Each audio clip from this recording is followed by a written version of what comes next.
Un podcast de Goldtimer. Bienvenue dans l'histoire fantastique de Gabi et Didi, la grande aventure pirate. Aujourd'hui, nous découvrons la première partie d'un conte plein de rebondissements, d'aventures, mais aussi de rires. C'est parti pour le premier chapitre. En avant toutes!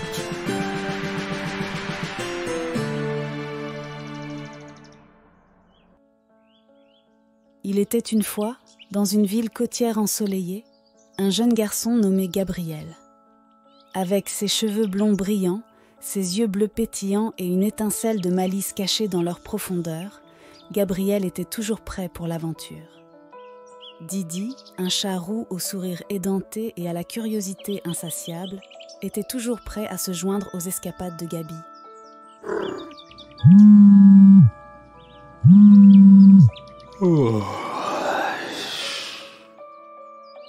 Un beau matin, le père de Gabriel a annoncé qu'il l'emmenait à la plage pour le regarder surfer. Le cœur de Gabi bondit d'excitation. Il adorait la plage, l'air salé, l'étendue infinie de l'océan et le frisson de regarder son père chevaucher les vagues comme un maître. Comme sa petite sœur était chez la gardienne, il avait une autre demande. Il voulait emmener Didi avec lui. Didi, avec son esprit aventureux et son amour de l'exploration, serait le compagnon idéal pour une journée à la plage.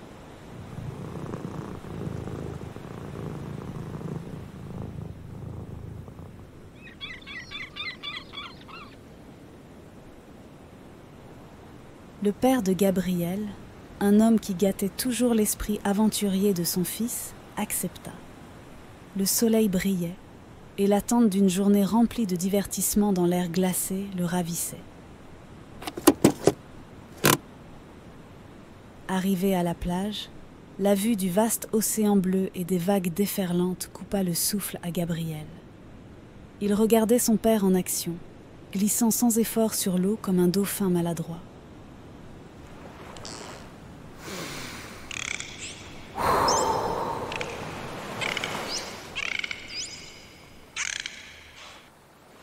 Gabriel regardait avec admiration son père surfer sur les vagues, sa silhouette floue dans le ciel qui s'assombrissait. Le soleil se couchait, projetant une lueur ardente sur l'horizon, et le vent se levait, fouettant les vagues dans une frénésie. Soudain, une rafale de vent projeta un jet d'eau salée sur le visage de Gabriel, le ramenant à la réalité.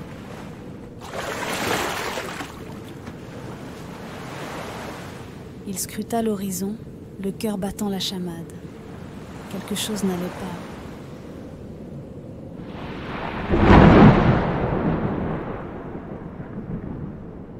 Le ciel prenait une teinte grise inquiétante et des nuages noirs s'amoncelaient au-dessus de sa tête.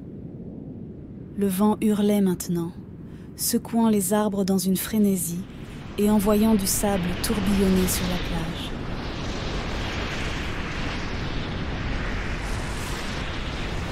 Un éclair traversa le ciel, illuminant un énorme navire qui était apparu de nulle part.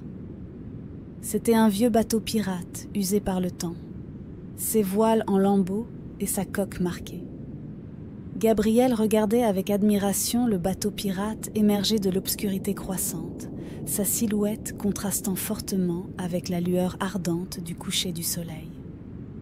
Le vieux navire usé par le temps semblait surgir de la mer elle-même, ses voiles gonflées par le vent comme des fantômes en lambeaux. Alors que le navire se rapprochait, Gabriel pouvait distinguer les détails de sa coque cicatrisée, ornée de bernacles et de vestiges de batailles passées. Les voiles, autrefois fières et vibrantes, étaient maintenant déchirées et fanées, leurs bords effilochés et leurs couleurs ternies par le temps et l'exposition aux éléments.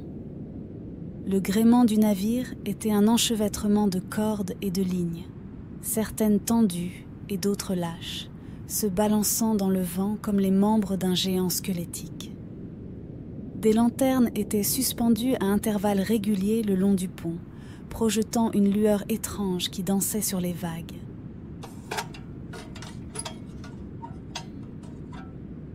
Une trombe d'eau dévalait des nuages et Gaby et Didi s'abritèrent sous la bâche d'une petite barque de pêche en attendant que son papa sorte de l'eau. Ils pouvaient le voir lutter contre le fort courant pour regagner le rivage. Ils restèrent allongés là, le cœur battant, écoutant l'agitation dehors.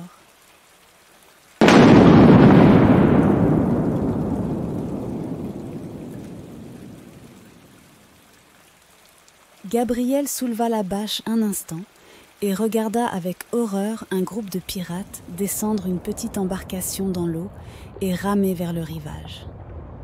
Ils étaient armés d'épées et de crochets, et leurs visages étaient cachés derrière des masques menaçants.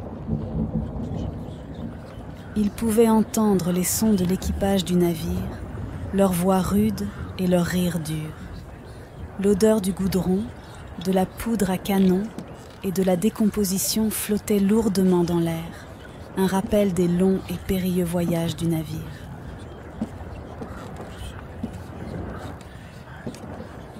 Alors que la chaloupe du bateau pirate accostait à côté du petit voilier où Gabriel et Didi se cachaient, Gaby ressentit un pic de peur mêlé à l'excitation. Les pirates abaissèrent une échelle de corde sur le côté de leur chaloupe et un homme costaud avec une cicatrice sur le visage et un crochet à la place de la main descendit sur le sable.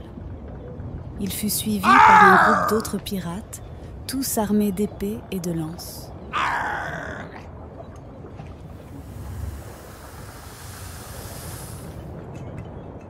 Gaby et Didi avaient plutôt intérêt à faire attention à bien rester cachés.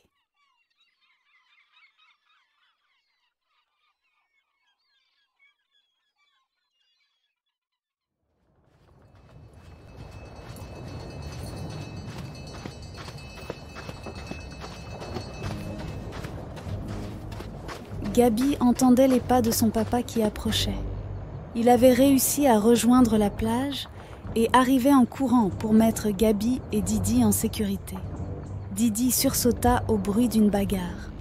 C'était son papa qui se bagarrait contre les pirates. Savvy? Blimey!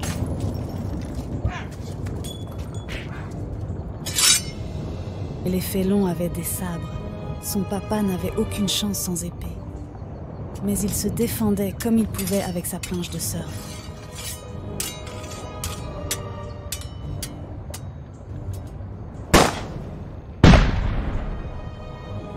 Oh non! Ils ont aussi des mousquets!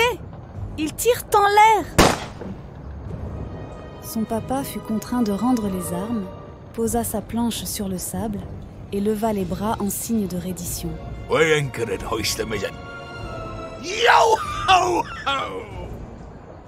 Les pirates parlaient dans une langue dure et gutturale, mais Gabriel pouvait en comprendre l'essentiel.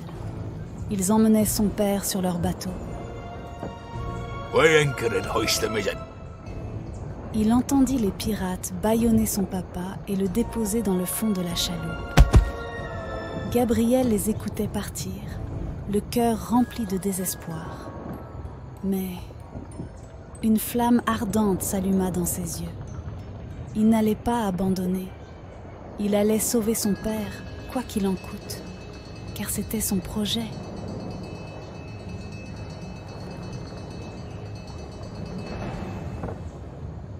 Il souleva prudemment le bord de la toile de fond, jetant un coup d'œil au bateau pirate.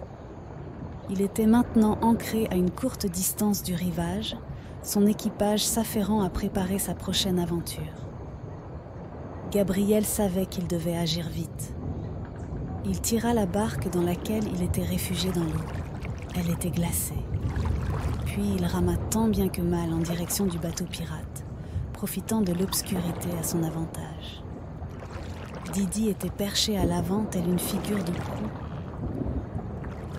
Le navire était un drôle de spectacle à voir. Les voiles étaient rapiécées et usées, elles pendaient comme du linge à sécher. La coque était marquée par les batailles et les tempêtes, mais elle était encore robuste et navigable. Le pont était encombré de cordes, de barils et de coffres, et l'air était rempli de l'odeur du rhum frelaté. matey, matey!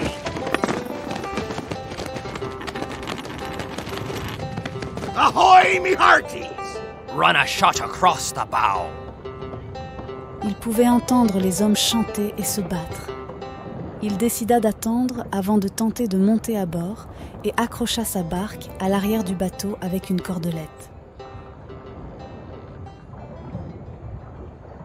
Un vent froid s'était levé et Gaby était encore trempée par l'averse de pluie. Il se glissa sous la bâche avec Didi pour s'y réchauffer quelques minutes avant de partir à l'abordage. Il utilisa un gilet de sauvetage comme coussin et un autre comme matelas de fortune. Didi ronronnait et se glissa sous la veste de Gaby comme dans un sac de couchage. La barque remuait au rythme des vagues et du vent. Mais il finit par s'endormir profondément. Si profondément qu'il n'entendit pas que le bateau pirate levait l'ancre et prenait le large. La barque de Gaby et Didi était encore accrochée à l'arrière du bateau.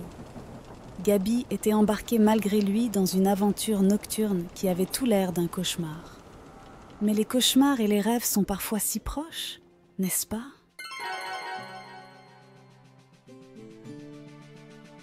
Fin du premier épisode. Dans le prochain chapitre, Gaby et Didi débarquent dans un port pirate inconnu à la recherche de son papa. Ils vivront des aventures magiques et fantastiques dans un froid de canard.